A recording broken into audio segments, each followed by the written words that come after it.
You are Locked On Giants Postcast, part of Locked On Sports San Francisco on the Locked On Podcast Network. Your team every day.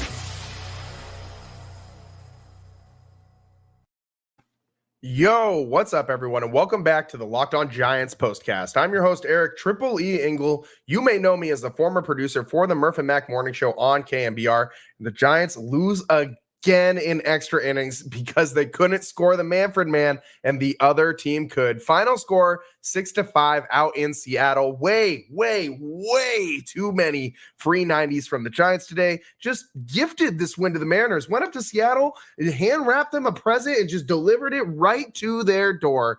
Birdsong battled control issues all game long, and Tyler Rogers had about as bad of an inning as we've seen him have this year, where he gave up 6 hits, 4 runs, and couldn't record a single out. All the while, the offense again can only score runs when they hit home runs. Just 2 for 10 tonight with runners in scoring position. This is not a playoff team. We'll break it all down, but first, I want to thank all of you for watching us on the Locked On Sports San Francisco YouTube channel. Please hit that subscribe button. Thanks also for listening on the Locked On Giants podcast feed. However you get the show, we appreciate you tuning in. And make sure to check out the Locked On Giants Daily Show for more in-depth coverage. Ben Kaspick does a great job. Today's show is sponsored by SupplyHouse.com. SupplyHouse.com is the reliable way to get parts fast. Shop for your next plumbing, HVAC, or electrical job and get fast shipping from coast to coast at SupplyHouse.com. This one started off looking great for the Giants. Lamont Wade Jr. first inning home run off Luis Castillo, 1-0 Giants lead. Just his 5th of the season, 103.5 off the bat, 402 feet out to center field. 6th pitch of the at-bat was a sinker low in the zone, and he went down and got it. Lamont Wade Jr. has had a bad second half of the season after he was so locked in early on that that hamstring issue seemed to really derail his season. He's finding some parts of his swing again. If he could really start next year off the same way that he started this year, that would be awesome. But Lamont Wade Jr., it was nice to see him hit this home run, but it's been a disappointing second half of the season. In the bottom of the third, Rivas walks to start the inning. The 9th hitter, Birdsong, then hits Rayleigh. Kind of leaned into that one, puts runners at first and second base with only 1 out. And then gets Rodriguez to fly out to a big fly out for the inning, and Rivas tags and gets to third base on the play. Big first out of the inning. Then he walks another guy to load the bases. Mariners don't have a hit in that inning, but they had the bases loaded. He eventually gets a Rosarena to pop out in foul ground. Matt Chapman makes the play, get out of the inning with no damage. Then Ramos smashes a home run in the top of the 4th. Ramos bounced a single over to the first baseman. Castillo, late break from over to first. Bad feed from Rayleigh means Ramos is safe. First hit of the Giants game since that Lamont Wade Jr. home run. That was in the 4th inning. Then came the home run. Michael Conforto smashes a low and away sinker that came back out over the plate, just enough for him to swat it over the center field wall, and he smashed this ball. 419 feet. Can we make it an even 420? Come on, man. 106.4 miles an hour off the bat. 14th of the season for Conforto, who grew up in the Pacific Northwest. So good for Conforto to hit a blast in his childhood hometown park. It wasn't really a bloop, but I guess a bloop and a blast. Gave the Giants a 3-0 lead after that 2-run bomb. And Conforto's really been hot lately, man. He has been. I'm not the highest on Michael Conforto. You guys know this if you listen to the show. It's uninspiring. Hurt a lot. It's just way too streaky for my liking. Way too many bad situational at bats from Michael Conforto. And you can say the same about a lot of Giants on this roster right now. I mean, Mike Yastrzemski is kind of the same thing. Even Chapman has had some pretty bad situational at-bats. There's not a single Giant on this team who's really had good situational at-bats this season. I do want to move on to the younger kids, though. I am tired of seeing same old mediocrity in the outfield that consists of Mike Yastrzemski and Michael Conforto, guys who are just hurt or streaky. And I'm kind of done, kind of tired of this experiment. Birdsong then only pitched one more inning for 4-pitch walk, from Birdsong to start the bottom of the fourth. Then forever Giant Mitch Haniger singles, puts runners at first and second with no outs.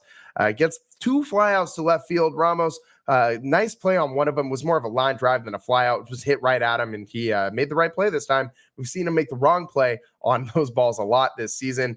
Birdsong then strikes out Rivas to get out of the inning, and sheesh, made life a lot harder on himself today than it had to be. He's got electric stuff. He's just got to get it over the plate. Then in the fifth, Sean Jelly comes in for Birdsong, who's pulled at 80 pitches. By the way, only 39 strikes in Hayden Birdsong's 80-pitch evening. So not good control-wise for Hayden Birdsong. We'll get into that a little bit later. But Sean Jelly's second pitch of the night goes right over the wall. Rayleigh goes deep. Giants still had a 3-1 lead at that point. The 16th home run of the season for Luke Rayleigh. The Giants added a couple more runs in the top of the sixth after Lamont Wade Jr. doubled off the right field wall. Nice game at the dish for Lamont Wade. Then Ramos, this home run was a monster. 429 feet on a frozen rope, his 19th of the season. The thing hit the bleachers, hit the stands out there and left, and it was going so fast, just skipped up higher into the stands. It was pretty crazy visual. His third bomb of the game for the Giants, 111.8 miles an hour off the bat. 429 feet. They hit 15 bombs on the road in their last road trip, but they were at Cincinnati and Washington. This is a good start if they're trying to top that number 3 in the first game of this roadie, but in Seattle, in cold Seattle, not what I expected. Giants had a 5-1 lead, and they were rolling. I really thought that this was going to just be how this went. I thought the bullpen was going to slam this one shut, but in the bottom of the 8th inning, in comes Tyler Rogers, not Taylor, Submarine Tyler, and gives up 6 consecutive singles, doesn't get a single out. One of those, by the way, Justin Turner just all of a sudden crops up in the middle of this. Where the hell does this greasy looking dude keep just popping up on rosters around the league for? Justin Turner is one of the most punchable faces in all of baseball. I do not like this guy. Don't care that he's not a Dodger anymore. That weird greasy ginger beard, not my favorite look. And this dude just kills the Giants. And by the way, he apparently owns Tyler Rogers. He's got a lifetime 500 batting average against him, 6 for 12 lifetime with a home run. And in this one, came up with a big single that kept the line going and gave the Mariners their first RBI of that rally. As I said, 6 consecutive singles tied the game 5-5. Then Ryan Walker comes in, and man, oh man, he was, just electric, lights out. A huge strikeout for the first out of the inning. Then he got Julio Rodriguez on a filthy low and away slider. That's the second out on a pop fly and foul ground handled by Chapman. Had to run a long way to get to that one, so good play by Chappie. And then strikes out Arozarena looking for the final out of the inning. After then Munoz comes in and strikes out the side for the Mariners, and Ryan Walker comes back out for a second inning and strikes out the side. So he got 6 outs, 5 of them by way of the strikeout, and every single at bat just looked like, Ryan Walker, won that thing before the batter even stepped into the box. He looked so utterly dominant today. That was if you were wondering if the Giants had made the right decision at closer, the answer is yes. And that really pains me as a guy who's got his Camilo Doval bobblehead sitting right next to him on his desk. That pains me to say that we're probably not going to see Camilo in a Giants uniform closing out games anymore. And that really makes me sad. Although Ryan Walker pitching the way he's pitching makes it a little bit better, man. This guy's just got utterly dominant stuff. The slider today was completely unhittable. Unfortunately, Ryan Walker can't pitch, 9 innings, or in this game, 10 innings, because after the Giants game in the 10th inning, top of the 10th, he couldn't do anything with that. Manfred Man had 2 strikeouts. Fitz lined out to start the inning, and then after a Lamont Wade Jr. intentional walk, Ramos struck out, and then Conforto struck out. Couldn't score that Manfred Man. As I said earlier, a lot of these Giants, a lot of really bad situational hitting. In the bottom of the 10th, Dylan Moore, Manfred Man for the Mariners, steals third base, and the 9th hitter, Rivas, single, ends the game. And that's got to be the worst way to lose a baseball game in the history of mankind. I have talked about this ad nauseum in prior losses that were similar this season, like the two that they just had to the Atlanta Braves not that long ago, where the Giants, it was right there for the taking, and the Giants just laid down and died. This team has zero clutch gene. This team is not going to make the playoffs. They have shown zero fight late in games. They had a brief stretch early in the season when they brought all the young kids up and they were on that road trip and they played a bunch of like really mid teams like the Pirates and the Rockies, I think, and the Mets. And they won all these like late games and came back and won in extra innings and all that. And like since then, it has been abysmal in these games. 3 extra innings losses in the last like couple weeks where you fail to score a run and you are gifted a free runner at second base in scoring position to start the inning. Maybe for the Giants, I just thought of this, but maybe they should opt to like not have that runner since they're so bad with runners in scoring position. Maybe they'll just hit a couple solo home runs because that's just what they seem to do when they hit home runs. They're only solo home runs. They're only leadoff home runs. So I don't know. Maybe you just voluntarily opt out of the Manfred runner going forward if you're the Giants, just because you are so exceptionally bad with hitting with runners in scoring position. Again, just 2 for 10 today, left 6 runners on base. The Mariners left 12 on base, but that'll happen when you issue 8 free passes the Giants issued today. The Mariners also collected 9 hits, so that equals 17 base runners. Wow. Plus, I think the Giants hit a guy too. So even more than that, 18 base runners for the Mariners in this one. And the Mariners improve with the win to 65 and 64. And the Giants, well, they fall back down to 65 and 65. So the one recipe for a team to get right, it's just got to play the Giants when they're close to getting a winning record or when they are close to 500, because they'll start falling down that ladder. This is them doing that again. Giants fall back down to 500 with the loss. And we got to take a quick break here. Much more to get into on the other side. Hayden Birdsong, a very rocky day for him. We'll get into that. Plus, the Giants made some roster moves. Hayden Birdsong's battery mate switched up a little bit. Maybe that is part of this issue. That and more on the other side. Tons to get into on the Locked On Giants postcast. I'm your host, Eric Triple E Engel. We'll be right back.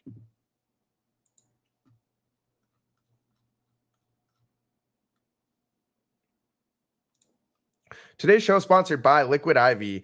When you're taking in America's pastime, don't forget to hydrate with Liquid IV's Popsicle Firecracker flavor, a surefire summer hit. Get hydrated with electrolytes, essential vitamins, and clinically tested nutrients from the #1 powdered hydration brand in America, because baseball and summer go together like Liquid IV and indulgent hydration.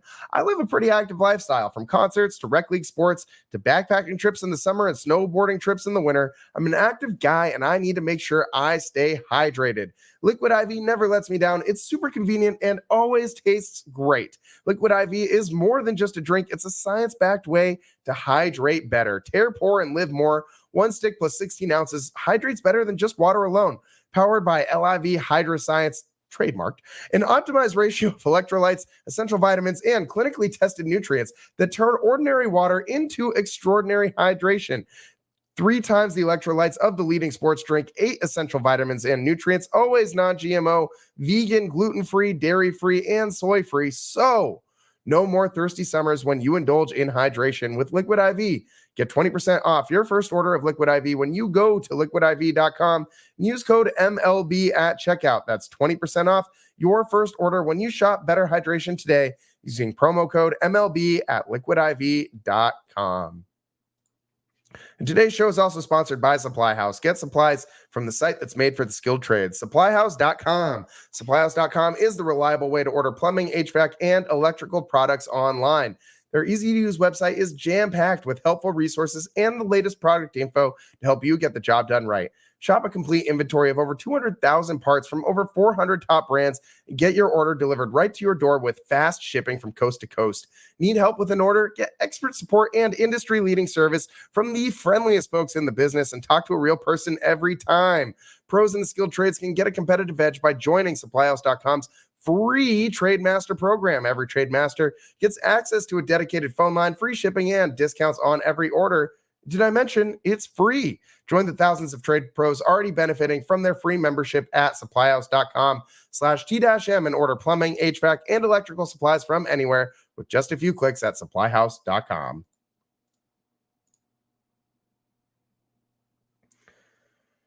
Welcome back to the Locked On Giants postcast. I'm your host, Eric Triple E Engel, and I'm looking at the comments, and my guy, Dave, asks, should we be waving the white flag? Yeah, my guy, I'm sorry to say, this Giants team, this season's over. This season is over, and it's tough to say that in August when the Giants are sitting at what? I mean, they're 5 games back with the loss today. But I mean, with about a month left, you got about a week's worth of games to make up. You need, and I mean, like a catastrophic collapse by both the Braves and the Mets. And you're also tied with the St. Louis Cardinals right now. So the Cardinals are actually 1 game closer to the Braves in the loss column than the Giants are. So I'd rather be the St. Louis Cardinals than the San Francisco Giants right now, even though they're both 5 games back. And then the Cubs sitting just a 5.5 back. So you're now starting to go into the territory of getting passed by some of these other teams. And I mean, if you get leapfrogged by the Cubs and the Cardinals, I mean, we got 3-4 teams in between you and the postseason. It's not going to happen.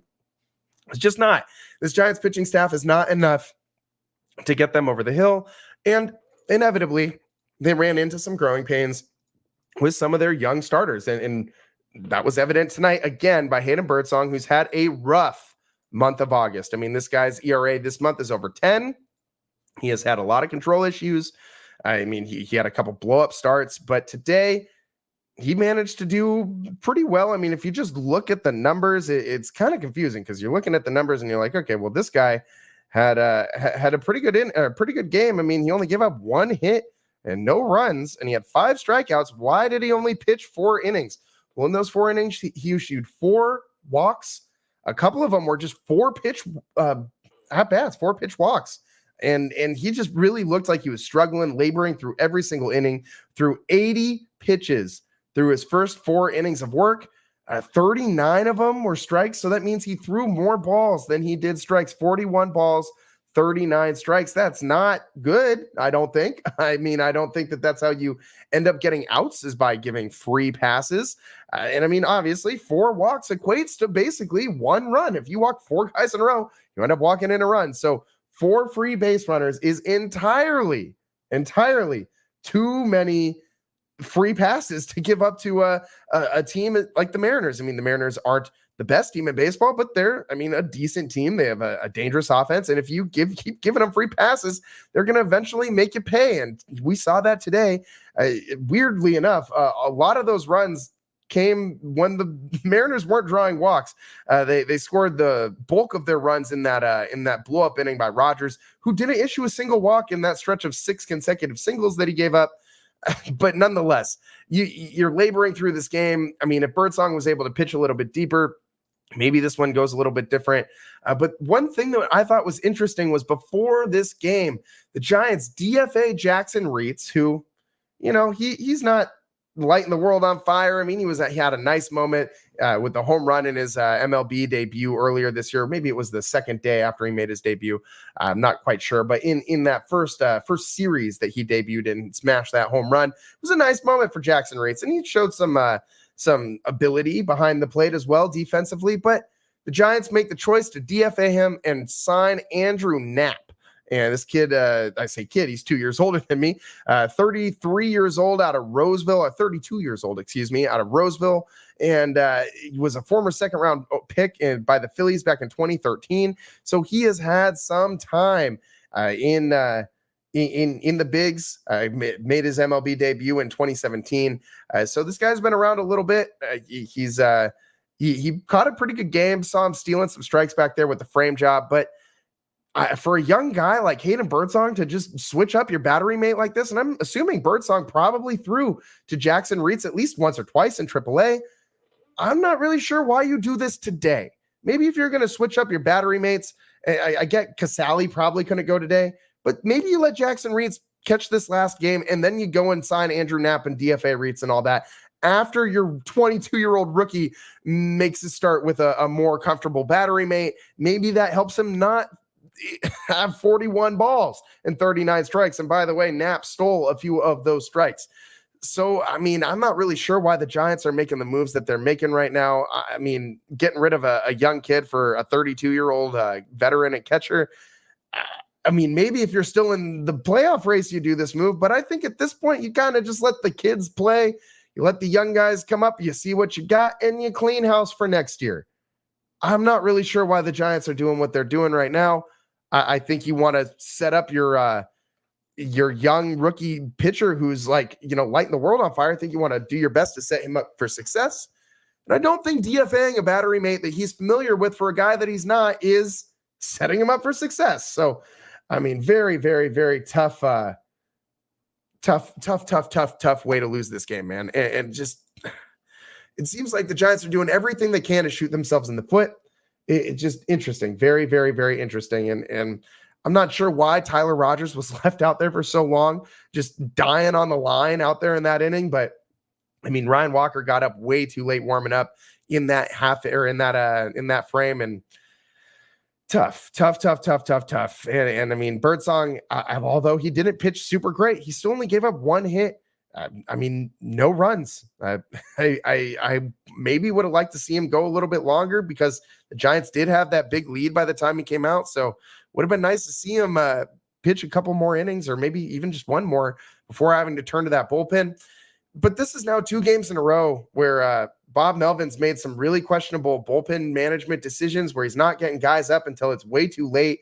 When you have a guy who's obviously in trouble and Rogers was giving up hit after hit after hit after hit. And the Mariners clearly had a good plan of attack against him and saw something that they were cashing in on. And Bomel was way too late to react. I mean, by the time that he got Ryan Walker rolling in the pen, he had already given up like 3 runs in that inning, like 2 or 3 runs, way too late in the game to be doing that. And then, I think you need to make that pitching change before the game is tied and starting to slip away from you. I think you need to stop the bleeding much, much sooner than that. It was a really rough choice by Bob Melvin to just leave Rogers out there. Tough. So the Giants lose again in a really frustrating game to the Mariners. They get walked off as they can't score the Manfred man, and the Mariners are able to do just that. And that's all they needed. And I mean, the bottom of the Mariners order seemed like they were on base all day today. So we'll get into that and a little bit more on the other side. Excuse me. On the other side, the Giants terrible at the plate again today with situational hitting. At least they got some home runs, but man, this team needs to figure out how to score runs when they don't hit the ball over the fence. We got a little bit more to break down from this game, and we got to wrap up the show, put a bow on it. Stick with us on the Locked On Giants postcast. On the other side, I'm your host, Eric Triple E Engel. We'll talk about how bad this Giants offense was in these situational hitting moments again. Yeah, I mean, what else are we going to talk about on the Locked On Giants postcast? Thanks for tuning in. We'll be right back. This team is just so bad, man. I can't even make words. I'm just getting so frustrated trying to even do this show, talk about this. I mean, just this dumpster fire of a team that, I mean, just is so average and so painfully mid. It hurts to watch. We'll be right back. Got to take a quick break here on the Locked On Giants postcast.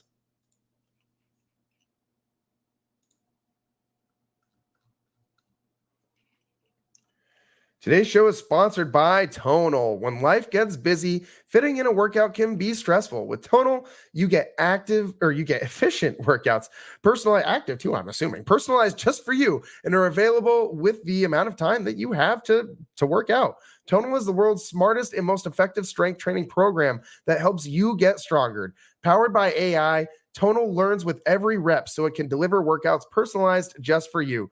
TonaI learns from your movement and provides suggested weight recommendations for every move with detailed progress reports. They even create personalized program and workout suggestions or recommendations based on your individual goals. It's like having a personal trainer at home with you, as TonaI will optimize every workout just for you. Unlike traditional gym equipment, TonaI uses adaptive digital weight to advance your training techniques. From professional athletes to the mom of three, TonaI is trusted by thousands who have become their strongest. Right now, TonaI is offering our listeners $200 off your TonaI purchase with promo code LockedOnMLB. That's TonaIcode.com and use promo code LockedOnMLB for $200 off your purchase. That's TonaI.com, promo code LockedOnMLB for $200 off your purchase.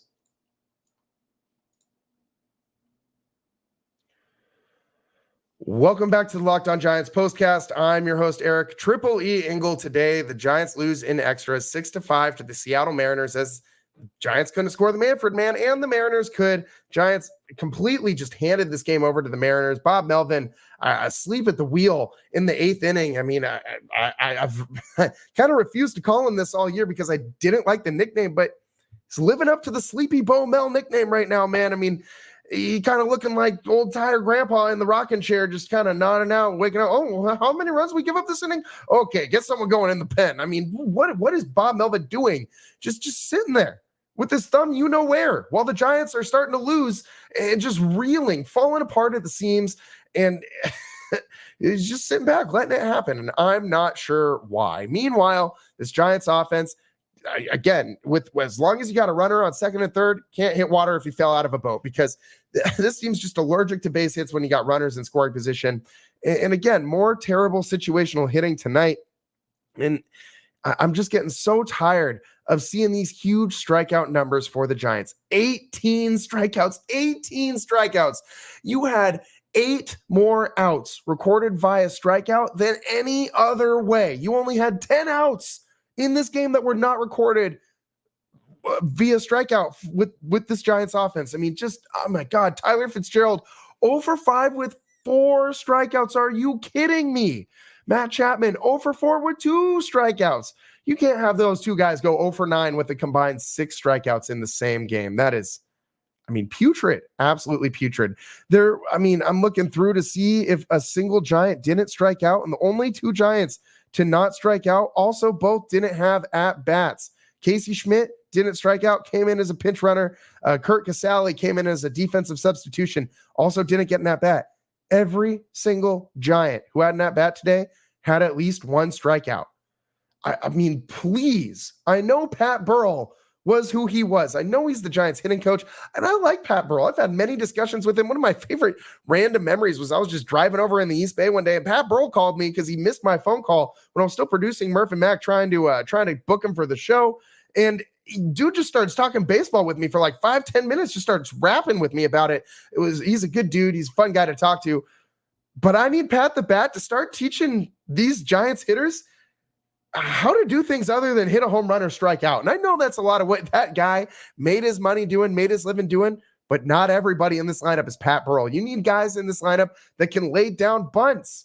I'm looking at you, Grant McCray, who we had another bad situational at bat where Grant McCray tried to lay down a bunt to advance the runner, and he pops out to the catcher while trying to lay down a bunt. Looked very Mike Yastrzemski-ish on that play, and man, I know Pat Burrell probably hasn't bunted a whole lot in his lifetime, but these are professional baseball players, and I need them to know how to lay down a bunt better than the average 12-year-old on your Little League team. I mean, if I can go and find guy like the Little League World Series has been on. I love the Little League World Series. You know what I've seen in the Little League World Series?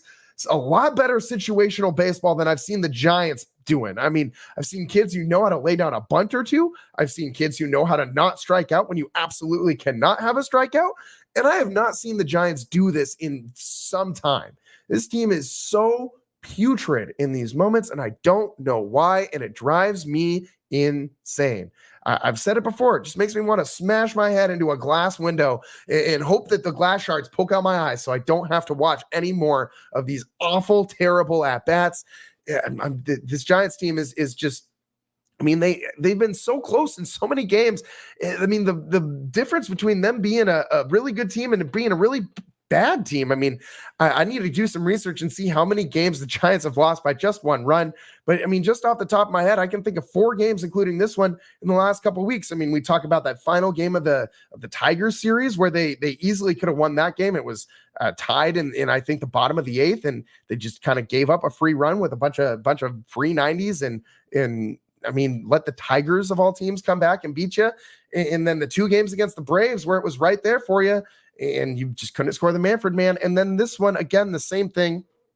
All these 4 games happened in the month of August. They've all happened since like August 10th or 9th. It's a lot of games. And if you go back and look over the whole season, I'm sure there are plenty more as well. I mean, this Giants team could very easily have 10 more wins, like 5-10 more wins than they do right now. And guess what? If they did, it would put them squarely in this playoff race.